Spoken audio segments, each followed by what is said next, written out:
Bonjour à tous et bienvenue dans cette matinale de Delibal Software.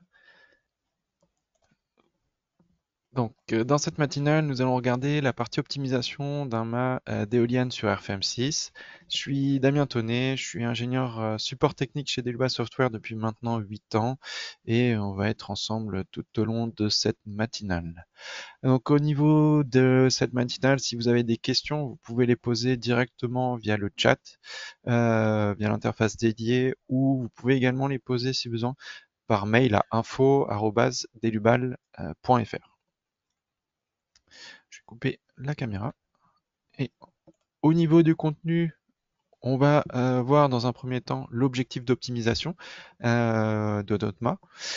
Donc les hypothèses initiales et ce qu'on souhaite optimiser. On va ensuite regarder la création de modèles initiales. Donc on va passer par des modèles, différents modèles, pour voir un peu ce qu'on peut optimiser. Et on regardera la paramétrisation d'un modèle et les optimisations, l'optimisation de ce modèle-là. Et puis on regardera aussi tout au long, à chaque modèle que l'on traitera, on va également regarder la partie résultat que l'on aura au niveau de la partie contrainte ici.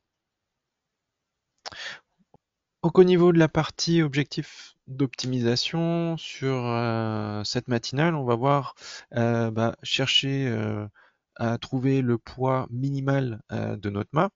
Et pour cela, donc, on va partir sur un modèle avec un mât qui sera encastré au sol. On va avoir une charge de 100 kN en tête. Le mât fera 15 mètres de haut. On va avoir un critère avec une largeur de mât en tête qui sera supérieur à 10 cm. Donc on aura 10 cm en critère minimal. Au niveau de la section, on va avoir une section circulaire, on va chercher une épaisseur. Cette épaisseur, il faudra qu'elle soit inférieure ou égale à 1 cm. Et donc là-dessus, l'optimisation du poids, ce sera déterminer quelle largeur et quelle épaisseur on devra utiliser pour notre mât. Donc pour cela, on va basculer sur un exemple de mât, un premier exemple assez simple. On sera sur ici un mât qui est modélisé directement par une barre type poutre avec une section distribuée de façon uniforme à inertie constante. Ici, on est sur une section circulaire de 120 de diamètre et de 6 mm d'épaisseur par défaut qui est proposé ici. Et on est sur un matériau S355 pour ce modèle. Ok. Au niveau de la partie optimisation, on va avoir possibilité d'un point de vue vérification de contraintes, possibilité de travailler de deux façons.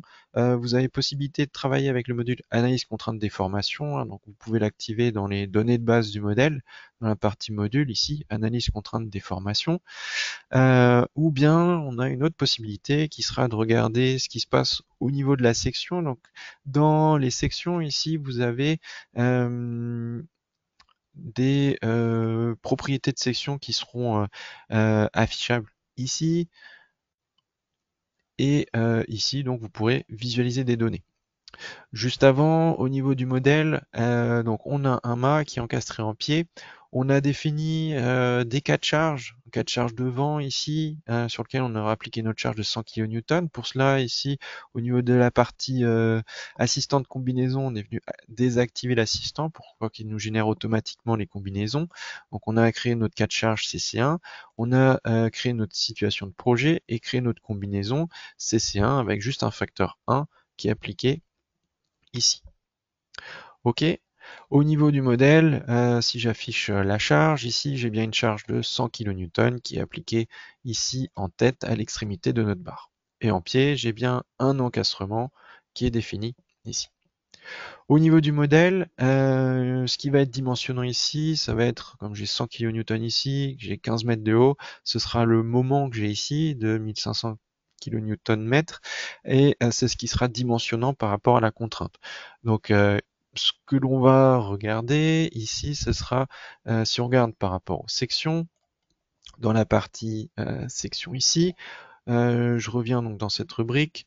Vous avez possibilité d'afficher des résultats sous contrainte unitaire. Donc là, ce qu'on va regarder, c'est sigma x sous contrainte par rapport à un moment de 1 kN/m ici. Avec cette section-là, par rapport au 1 kN/m, j'ai une contrainte de 17,141 N par millimètre carré qui est calculée. Ici, nous, on est sur une section, enfin, on a une contrainte limite donc de 355 ici par rapport à notre matériau. On a un moment de 1500, donc si on calcule ça, on aura par rapport à une charge unitaire ici, on devrait trouver, ce qui nous intéresse, une contrainte de maximale de 0,236 N par millimètre carré. Donc ça, pour ça, on va pouvoir jouer sur les valeurs des sections. On peut passer sur une section de 10 mm. Ça va venir réajuster ici. Bon, je suis toujours trop fort au niveau de la contrainte. Je peux augmenter, passer à 700. À 700 ici, bah, je me rapproche de ma valeur limite. Donc je vais passer par exemple à 750. Et à 750, bah, je suis à 0,236. Donc là, ça pourrait être bon. Je vais regarder ça, je vais faire OK et je vais valider. Normalement, ça devrait passer. On pourra lancer un calcul de contrainte. Juste avant, je vais regarder le poids que ça représente. Ici, je peux aller dans centre de gravité et informations en faisant un clic droit sur l'élément. Et ici, je vais retrouver les informations. Donc actuellement, ça représente une masse de 2,737 tonnes à ce niveau-là. OK. Au niveau contrainte, normalement, ça devrait passer, mais on peut s'en assurer en faisant un petit calcul de contrainte. Ici, donc on exécute rapidement le module d'analyse de contrainte pour voir ce que ça donne. Donc, tu vas calculer la combinaison qui n'était pas calculée encore. OK. Et en contrainte, bah, effectivement, ça passe. On est très proche de 100, on est à 0,99, donc à 99% de taux de travail. Par contre, ce que l'on va peut-être chercher à optimiser, c'est bah, le poids. Donc là, le poids, on pourrait peut-être l'optimiser peut-être en réduisant l'épaisseur. Donc éventuellement, ici, je peux revenir sur la section. J'ai toujours mon critère qui était de 0,200. 234 ou 236. Donc là, ici, dans la partie paramètres, section, oui, 236, je vais pouvoir passer à ce moment-là 0, alors à 6 mm, pardon. Ça nous fait passer en contrainte à 0,386. Donc, il va falloir que je modifie ma section en diamètre. Je vais tester 900. En passant avec une section de 900, du coup, on passe à 0,267. Donc, je pourrais peut-être encore venir augmenter. Par exemple, je vais partir à 980. Et ici, là, je suis en dessous le critère, donc on va dire que c'est bon, je peux valider et je quitte. OK? Je vais juste recontrôler le poids, et là, on voit qu'en ayant augmenté le diamètre, mais en ayant réduit l'épaisseur, je passe à 2 tonnes 162 ici, donc j'ai réduit le poids à ce niveau-là. Je peux relancer un calcul de contrainte ici.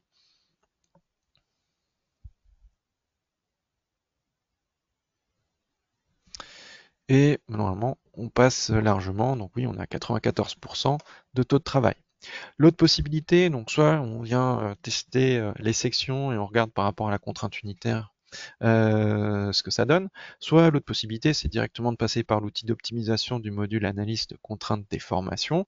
Pour cela, on va pouvoir retourner donc dans les données d'entrée, et dans les données d'entrée, ici, on va pouvoir aller dans la partie section.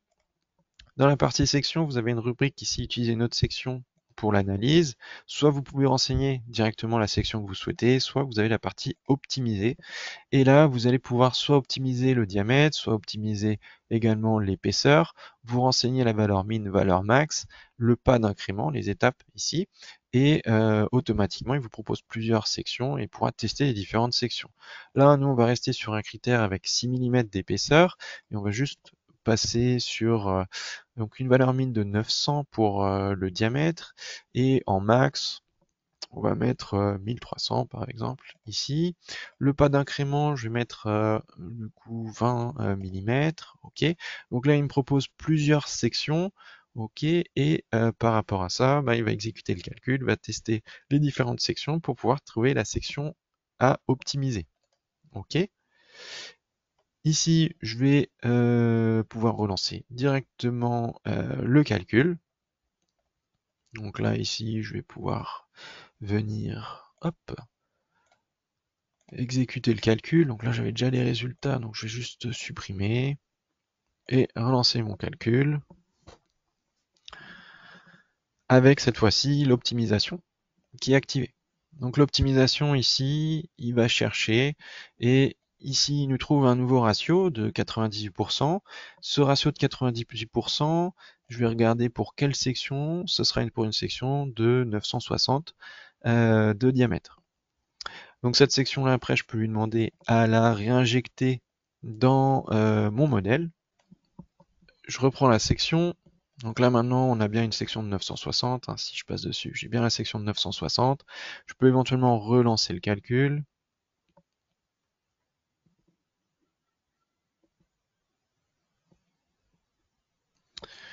Ok. Je peux éventuellement recontrôler mon poids ici. Donc là, on est à 2 tonnes 117. Ok. Et voilà. Donc là, ici, on est juste optimisé par rapport à une section. Par contre, ce qu'on peut voir, donc si je me mets en filaire, c'est que par rapport à ici au taux de travail ou par rapport à la distribution de contraintes, en fait, ici en pied, j'ai mes 90%, donc ça passe. Par contre, en tête, ici, j'ai un taux de travail très faible ici, donc ça voudrait dire qu'en réalité, en tête, ici, je n'aurais pas besoin forcément de cette section-là. Je pourrais avoir une section beaucoup plus faible à ce niveau-là. Donc l'autre possibilité, c'est de passer sur un autre modèle et de passer avec un mât à inertie variable. Donc là ici, on est de nouveau toujours sur une poutre standard. La seule chose, c'est qu'on est sur une section avec une distribution linéaire, avec une section en pied et une section en tête.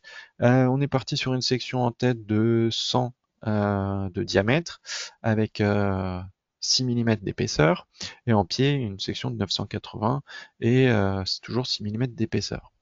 Ok, si je lance mon calcul ici, ce que l'on va pouvoir voir, c'est que ben, euh, la contrainte, le taux de travail, il va varier. Ici, on va avoir donc, j'ai activé la partie sigma x pour ma contrainte. J'ai également activé la partie cisaillement ici, taux, qui est disponible ici. Au niveau de la partie contrainte, vous allez avoir à ce niveau-là, ici on voit que on peut, si on met en filaire, on a une zone qui passe en bas, on a une zone qui passe en haut, par contre on a une zone intermédiaire qui passe pas. Ici par rapport à mes 100 kN en cisaillement, si je regarde, ça passe, j'ai 55% de taux de travail en haut et puis après en bas, je passe largement. Donc là c'est surtout toujours sur ma contrainte sigma x ici que je vais avoir des critères qui seront à revoir au niveau de mon diamètre ou de mon épaisseur de main. Donc c'est ces points-là qu'on va chercher à optimiser. Et ici, je peux éventuellement venir modifier la section. Donc je peux réajuster éventuellement la section ici.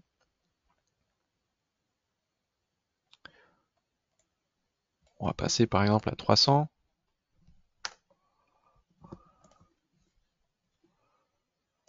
Ok. Et donc là j'ai un nouveau main. Et on peut relancer éventuellement le calcul.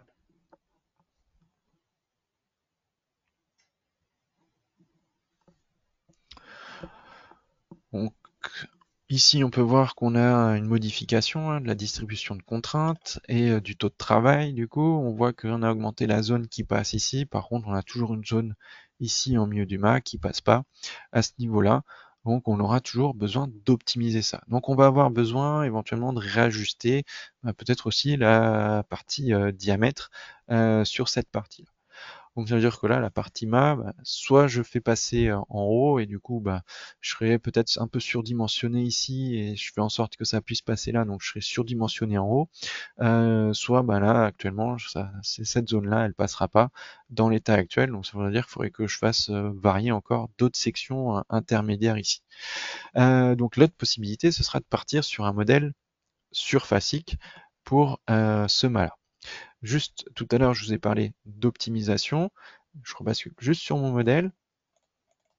Ici, le critère d'optimisation, on peut venir le régler à ce niveau-là. Vous avez le petit globe avec la roue, l'engrenage, et ici, dans ces paramètres-là, vous allez dans la partie paramètres globaux du module contrainte déformation, et ici, vous pourrez préciser votre critère d'optimisation. Donc tout à l'heure, j'ai lancé l'optimisation sans préciser ce point-là, mais là, le critère d'optimisation, c'était 100%. Donc si vous voulez réajuster à 90, 80, 95%, vous pouvez venir réajuster ces critères-là sur la partie éléments barres avec les sections ou sur les surfaces avec la partie épaisseur ici. Donc voilà. OK. Je rebascule sur celui-ci, et donc là, ce qui va nous intéresser, ça va être éventuellement d'avoir une variation de section, et du coup d'avoir un mât qui sera plus forcément linéaire comme on a ici, mais avec peut-être des courbes ou autre chose. Ce qui va nous intéresser pour cela, du coup, je vais venir supprimer la barre, et je vais venir réactiver la grille de points. Ici, je vais venir copier mon premier nœud, je vais venir copier ce nœud-là. Celui-ci, par exemple, je vais le mettre à 1.5, moins 1.5, ici. Et puis, je vais venir créer une nouvelle ligne, donc de là à là. Ce qui va nous intéresser, c'est de créer une surface par révolution ici. Et ici, du coup, je vais pouvoir venir choisir parmi les surfaces spécifiques, NURBS, quadrangle, 2 révolutions, tuyau. Je vais prendre 2 révolutions. Je vais venir sélectionner l'axe de révolution, donc les deux nœuds d'extrémité de l'axe de révolution, et je vais venir sélectionner ma ligne qui va permettre de générer une surface de révolution. Cette surface, je vais pouvoir la régler. Alors là, je vais par exemple la mettre à 6 mm d'épaisseur. Je la garde en S355. OK. OK. Là, c'est bien, j'ai créé ma surface, mais par contre, je reviens toujours au même, ça revient toujours au même que ce qu'on avait fait tout à l'heure avec une barre à inertie variable, donc une poutre à inertie variable. Ce qui va nous intéresser, du coup, maintenant, c'est de venir modifier cette ligne. Et la ligne, on va la passer en type NURBS. Cette ligne-là, je vais lui rajouter un nœud intermédiaire. Je vais changer l'ordre de ma ligne pour les NURBS. Je vais mettre 3. Et ici, je vais venir, du coup, venir modifier, par exemple, la position du point intermédiaire, 7.5. Et là, je vais mettre moins 2, par exemple. OK. Et là, on voit que, du coup, ça change ma surface. J'ai une courbe qui est générée. Et du coup, j'ai plus un mât rectiligne ici. Ou un mât avec juste une simple variation de diamètre entre le début et la fin. Donc là, ici, j'ai le nœud que j'ai créé pour ma NURBS qui est ici. Selon la position de ce nœud-là, le mât va avoir une autre géométrie ici. Et donc pour la suite, il me suffira ici de venir fermer la partie du haut avec une surface rigide. Et ensuite de venir définir sur la base mes appuis ici à ce niveau. Et ensuite, je pourrais venir sur ma surface rigide au niveau du nœud central, venir appliquer une charge ponctuelle, une charge nodale pour reprendre mes 100 kN. Alors ils doivent toujours être là puisque j'ai pas supprimé la charge, voilà. Et je pourrais lancer le calcul de cette façon-là. Ce qui va nous intéresser maintenant, ça va être que ce modèle-là, en fait, on peut en faire un modèle paramétrique. Donc je vais basculer sur un modèle sur lequel le modèle est déjà réalisé, mais on va voir justement comment ce modèle peut être créé au niveau de la paramétrisation. Donc ici, on est sur le modèle, alors on a représentation de la partie éolienne, donc ça c'est un objet, on peut venir le désactiver, le masquer. Et ici, on a bien notre mât qui est créé. Sur le même principe, on a notre surface de révolution. Et si je passe ici, on retrouve la ligne avec le nœud pour la partie NURBS. On peut voir qu'en passant dessus, ici, j'ai une enveloppe en pointillé qui s'affiche. Ce modèle-là, c'est un modèle qui a été créé sous forme de modèle bloc avec l'insertion d'un code en JavaScript qui vient générer notre mât. Donc ici, le mât, on a des paramètres. Donc un premier paramètre de diamètre en pied qui vient gérer donc là le nœud de notre cercle pour gérer son diamètre. On va avoir le diamètre en tête ici. On va avoir la hauteur du mât qui est gérée ici. donc avec ce paramètre. On va avoir la hauteur de rétrécissement, donc ça c'est la hauteur du nœud sur la NURBS, ici. On va avoir le sens de rétrécissement, donc là ici XR hein, qui sera par rapport à la position du nœud. Donc on a vu si je mets le nœud vers l'extérieur, ça venait gonfler. Si on venait mettre le nœud plutôt vers l'intérieur, ça venait plutôt amincir le mât. Donc là on a ce critère-là qui va gérer cette partie-là, et puis on a le dernier point qui sera l'épaisseur. Et puis dans le code, on a aussi rajouté tout ce qui est là pour gérer les charges. Ici, du coup, directement dans le modèle bloc, je peux éventuellement venir modifier la hauteur ou le sens de rétrécissement. Ici, si je mets -1, je valide ici. On voit, ça le change tout de suite. Si je valide ici, bah, ça va venir l'appliquer dans mon modèle. OK. Ce qui va être intéressant par la suite, donc là j'ai mon modèle paramétrique via le modèle bloc et mon code JavaScript, mais ce qui pourrait être intéressant, c'est que ce modèle paramétrique, je vais pouvoir aussi le gérer avec des variables, et ce qui va nous intéresser par la suite, ça va être pouvoir travailler sur une optimisation de ces paramètres, de ces variables. Donc je vais pouvoir aller dans la partie structure, j'ai ici les paramètres, alors ils sont déjà présents. On va venir les effacer éventuellement. Et ici, on va pouvoir venir créer nos variables. Donc là, les paramètres, on va avoir le premier, je vais en créer un, et puis les autres, je vais les importer. dt, ici, qui sera notre premier paramètre pour le diamètre en tête. Ici, je vais pouvoir lui préciser, si je suis sur une valeur, une formule, une valeur d'optimisation. Si je laisse tel quel, je vais pas pouvoir, avec le critère valeur, je vais pas pouvoir l'utiliser dans mon module d'optimisation. Donc ce qui va nous intéresser ensuite, ça va être de pouvoir venir réajuster ça en optimisation. En passant en optimisation, là ça s'affiche en rouge parce que cette partie-là n'est pas encore remplie, mais ça me donne accès à une partie réglage pour pouvoir préciser ma valeur min, ma valeur max sur cette variable, et puis la valeur d'incrément ici, je peux la passer à 0,1, et du coup j'ai 5 pas possibles pour aller de 0,1 à 0,6. Donc voilà ce qu'on pourra faire ici. Je vais venir importer directement les autres. Hop. Et après, je pourrais rajouter un commentaire ici. Donc là, je viens rajouter directement les autres paramètres ici. Et à ce niveau-là, je vais pouvoir du coup venir associer ces paramètres, ces variables, à mon modèle paramétrique, au modèle bloc. OK. Et comme toutes ces variables, tous ces paramètres sont marqués en tant qu'optimisation, on pourra avoir la main pour optimiser chacun de ces critères. Donc là, pour la suite, ce qui va nous intéresser, ça va être de rattacher ces paramètres au modèle bloc. Donc là, ici, dans la partie structure de mon modèle paramétrique, de mon modèle bloc, je vais pouvoir venir réassocier les données. Donc là, c'est égal à dp.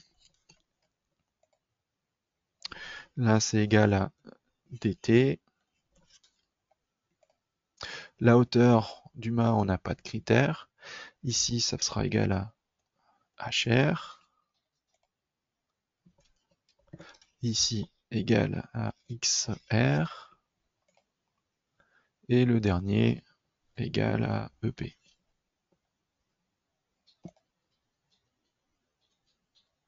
Voilà. Donc ici, on a la nouvelle représentation du mât qui est ici, et on pourra valider les données. Donc là, on a une représentation de mât qui est faite ici. Si je viens rejouer sur mes variables, sur mes paramètres, ici, je vais pouvoir venir réajuster. Donc là, si je reprends ça à -1, je fais OK. Ouais, du coup, ça vient réajuster la géométrie du mât. Ok, donc maintenant on a bien des paramètres qui viennent régler et gérer notre modèle. Ce qui va nous intéresser ici, ça sera dans la partie module, de s'assurer que ici on vient activer donc le module analyse contrainte déformation, comme on l'a vu tout à l'heure avec le critère d'optimisation à 100%. Donc avec un critère de 1. Et puis ce qu'on va venir activer, c'est le module optimisation, estimation des coûts, émissions de CO2.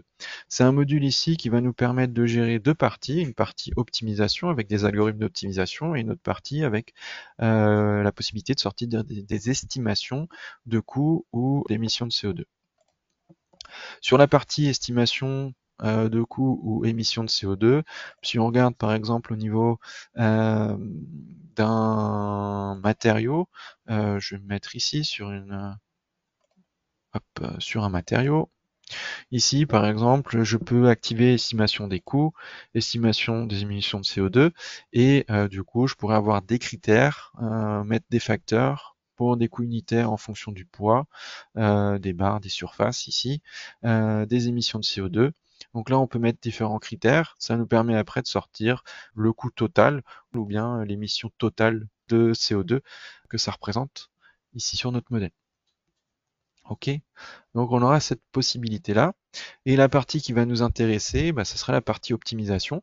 Donc là, bien s'assurer qu'on ait bien activé la partie optimisation. Et on va pouvoir après aller dans la partie calcul, paramètres d'optimisation. Dans cette partie-là, ce qui va nous intéresser, ça va être de pouvoir venir créer bah, un paramètre d'optimisation. Ici, on peut en créer plusieurs si on le souhaite. Ici, on va retrouver dans la partie optimisation les différentes variables de notre modèle. Donc là, les valeurs qui peuvent être optimisées dans notre modèle.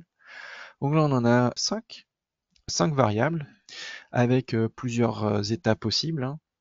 Pour le diamètre, on a 6 états. Pour diamètre en tête et diamètre en pied. Pour l'épaisseur, on en a 4. Pour la hauteur de la zone de réduction, on en a 10. Voilà, etc. On a plusieurs états possibles. Tout cela, ça va donner plusieurs mutations possibles, plusieurs variantes de modèles. Donc au total, ici, on a 2880 mutations possibles, donc plusieurs variantes de modèles possibles. Et ici, bah, selon la quantité de variables ou selon la quantité de pas qu'on peut avoir à travers chaque variable, bah, du coup, ça va venir jouer sur le nombre de mutations qui seront possibles au total. Pour la partie optimisation, bah, on va pouvoir lui demander de conserver ici un certain nombre de modèles. Donc parmi les possibilités de mutation qu'il va calculer, on peut lui demander d'en garder 20, 40. Vous pouvez préciser ici la quantité de modèles à garder. Et ici, on va pouvoir après préciser la valeur cible. La valeur cible ici, critère initial, c'était on cherche à minimiser le poids de notre mât. Donc là, ici, on va pouvoir rester sur l'option poids total minimal. Mais ici, vous avez d'autres options sur des déplacements, sur des déformations de barres, déformations surfaciques, sur les critères de coût, d'émissions de CO2. Donc là, on a d'autres options également disponibles. Vous allez ensuite pouvoir choisir l'outil d'optimisation. Première possibilité, c'est je calcule les 2880 mutations. Donc ça pourra prendre un certain temps en fonction de la configuration, en fonction de chaque ordinateur. Là, juste pour avoir essayé sur celui-ci, je suis autour de 16 heures. Sur d'autres PC, je peux être autour de 8 heures. Donc tout dépendra de la configuration. Mais ce qui nous intéresse, c'est pas justement de calculer la totalité. Ça sera justement de pouvoir optimiser cette partie-là. On a une autre possibilité, c'est la mutation aléatoire. C'est-à-dire que là, ici, bah, ça veut dire que en fait, il va piocher parmi les 2880 mutations, il va piocher dedans pour vous en sortir et vous calculer ces mutations-là. Nous, ce qui nous intéresse, c'est de travailler plutôt avec des algorithmes. On a deux algorithmes, essaim de particules et colonie de fourmis. On va basculer sur la partie essaim de particules qui nous intéresse pour aujourd'hui. Et on va garder un pourcentage de mutation de 100 là-dessus sur ce modèle-là. Ça va durer environ 16 minutes pour calculer avec la méthode essaim de particules et sur 100% de mutation. Je vais vous présenter la partie essaim de particules et on regardera après les résultats que ça donne dans RFM. Au niveau de la partie essaim de particules, le principe est le suivant. Donc initialement, on a plusieurs paramètres possibles hein, en fonction de chaque variable. Là, on va faire l'exemple sur le diamètre en tête et le diamètre en pied, juste deux variables. On a plusieurs paramètres possibles. Là, les étoiles représentent tous les paramètres possibles pour ces diamètres. Le logiciel, lui, va piocher initialement, hein, va partir avec deux variables, deux paramètres qu'il prend de façon aléatoire ici, et ensuite bah, il va venir chercher à optimiser. On va voir que la zone d'optimisation optimale, elle est ici, et du coup bah, le logiciel, lui, il le sait pas. Donc au niveau de l'algorithme, ça va lui permettre ici de retrouver cette zone-là. Ici, il va faire une première variation des paramètres. Donc il va varier de façon aléatoire, hein. Il va chercher un nouveau paramètre. Au niveau de ces paramètres-là, il va regarder les ratios, les résultats qu'il a, et il va comparer par rapport aux deux, lequel a un ratio optimal local. Donc ici, par rapport à la zone, on s'attend en fait à ce que ce soit ces deux-là hein, qui soient en optimum local. Il aura un optimum global qui sera là, puisqu'on est le plus proche de la zone en fait, qui sera la zone idéale. Et puis à partir de ça, il va refaire une variation, refaire une mutation par rapport à l'optimum global et à l'optimum local ici. Donc là, il va rechercher une nouvelle zone pour se redéplacer. Il va recomparer avec les optimums locaux, les optimums globaux. Donc là, on a les deux éléments qui redeviennent des optimums locaux ici. Et ensuite, celui-ci devient l'optimum global. Il va refaire une optimisation, hein, on va retester une mutation. Il va se rendre compte ici que celui-ci devient peut-être un optimum local. Celui-ci est plus bon. Du coup, il va venir après rechercher jusqu'à ce que en fait on arrive sur cette zone-là. Donc au final, avec l'algorithme des saintes particules, on a plusieurs mutations et les différentes mutations vont venir tendre vers la zone optimale. Et du coup nous sortir les paramètres optimaux par rapport à notre optimisation. Donc si je bascule dans RFEM, ce que ça va donner, ici, une fois que j'aurai exécuté le calcul, au niveau de la partie optimisation, je vais retrouver un tableau avec ici plusieurs variantes de modèles. Je retrouve les informations sur le poids, les informations sur les différentes variables hein, qui ont été réajustées. Ici, par exemple, du coup, je vois que mon modèle initial, le premier, ça sera qui obtient le meilleur poids, c'est un modèle avec 1,283 tonnes ici. Et du coup, on va pouvoir après venir conserver ces données-là, regarder les modèles qui nous intéressent, hein, puisque après on peut basculer sur différents modèles si on souhaite, pour voir ce que ça change. Donc ça, c'est une autre variante. Je peux revenir sur le modèle initial.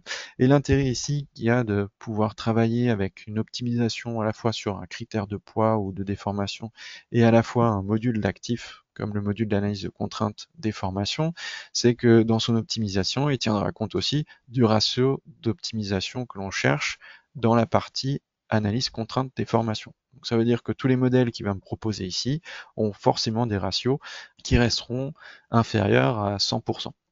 Donc là ici, si je regarde l'analyse de contrainte, hop, ici je vais bien avoir un ratio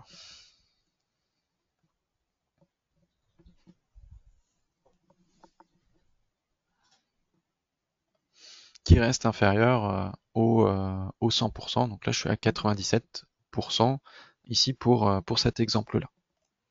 Ok, donc d'où l'intérêt ici de pouvoir travailler avec le module optimisation et le module analyse de contrainte ici qui va permettre ici de cumuler l'optimisation selon le poids tout en tenant compte du critère initial ou également sur la partie contrainte qui était de garder une optimisation avec un critère inférieur à 100% en taux de travail pour pas nous proposer n'importe quel modèle.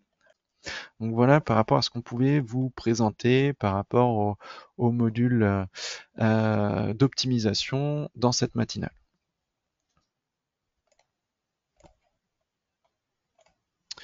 Donc par rapport aux outils en ligne, vous allez retrouver les outils de géolocalisation qui permettent de retrouver les informations sur les zones de neige, vent et sismicité. Vous avez également accès aux articles FAQ et bases de connaissances qui pourront répondre à certaines de vos questions, vous apporter des informations techniques par rapport à ce qui peut être fait dans le logiciel. Vous avez également accès aux modèles à télécharger de nos matinales, de nos webinaires. Donc, plusieurs modèles qui sont disponibles. Vous pouvez également retrouver toutes nos vidéos, soit sur notre site, soit sur nos chaînes YouTube. Et vous avez également accès sur le site de Deluban à la boutique en ligne et également au téléchargement de la version d'essai du logiciel RFM6, ce qui vous permettra de tester le logiciel directement. Je vous invite également à vous inscrire à notre newsletter. Vous y avez accès directement sur notre site internet. Ça vous permettra de rester informé sur nos prochains événements, nos actualités. Si vous avez des questions, vous pouvez directement nous contacter par téléphone, directement à ce numéro, ou nous envoyer un mail à info@delubal.fr. Donc je vous remercie pour votre participation, pour votre attention, et je vous dis à bientôt.